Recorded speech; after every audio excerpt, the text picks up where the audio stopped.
शांत रात थी, हवा भी जैसे रुक गई थी। तभी गांव के पुराने तालाब की सतह से एक आवाज उठी, मदद, कोई है। ये आवाज इतनी साफ थी कि सुनकर लोगों की सांसें थम गईं, क्योंकि ये आवाज पानी के नीचे से आ रही थी। गांव के लोग पहले तो डर के मारे चुप खड़े रहे। किसी को अपनी आंखों, अपने कानों पर यकीन नहीं हो रहा था। लेकिन यह पहली बार नहीं था। पिछले कुछ हफ्तों से हर रात 2 बजे वही आवाज सुनाई दे रही थी, मुझे बाहर निकालो।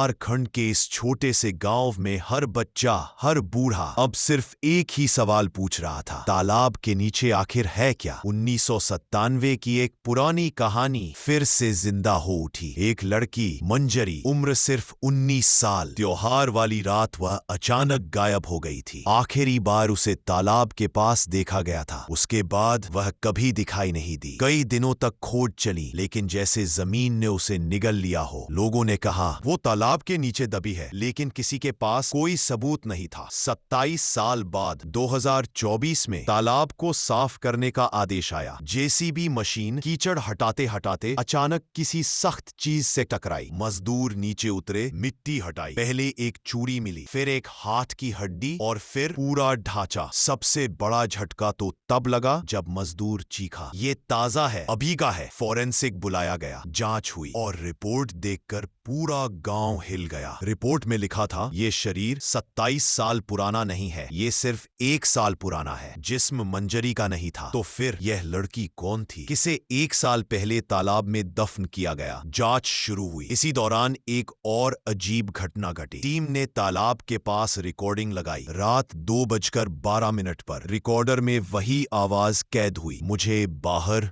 निकालो। और वो किसी से बात कर रही थी। उसे पानी के अंदर से कोई आवाज बुला रही थी। इस बात ने पूरे मामले को और गहरा कर दिया। क्या मंजरी की मौत किसी ने करवाई थी, या क्या तालाब में कोई पुरानी अंधेरी शक्ति थी जो लोगों को अपनी ओर खींचती थी? जांच टीम ने तालाब में सोनार स्कैन लगाया। स्क्रीन पर तालाब के नीचे एक गोलाकार संरचना दिखाई दी, जैसे कोई छोटा कमरा हो। गोताखोर नीचे भेजे गए। उन्होंने कीचड़ हटाया और पत्थरों से बना हुआ एक कमरा मिला, जिसकी दीवारों पर अजीब तांत्रिक चिन्ह बने थे। गोताखोर सतह पर आया तो तुरंत बेहोश हो गया। होश में आने पर उसने केवल एक शब्द कहा, मंजरी। इस रहस्य से पर्दा तब उठा जब नई हड्डियों का डीएनए निकाल गया। उस लड़की का नाम मिला, पूजा, 22 साल की। वह 1 साल पहले घर आई थी और बस इतना कहा था, तालाब मुझे बुला रहा है। अगली सुबह कमरा तोड़ दिया गया। पूजा के परिवार ने अंतिम संस्कार किया, लेकिन तालाब की आवाजें बंद नहीं हुई। आज भी रात 2 बजे के बाद तालाब की सतह पर धीरे धीरे बुलबुले उठते हैं, जैसे कोई अंदर से सांस ले रहा हो। और कभी कभी हवा में हल्की फुसफुसाहट सुनाई देती है। एक और लोग कहते हैं तालाब के नीचे अभी भी मंजरी है और वह अकेली नहीं रहना चाहती।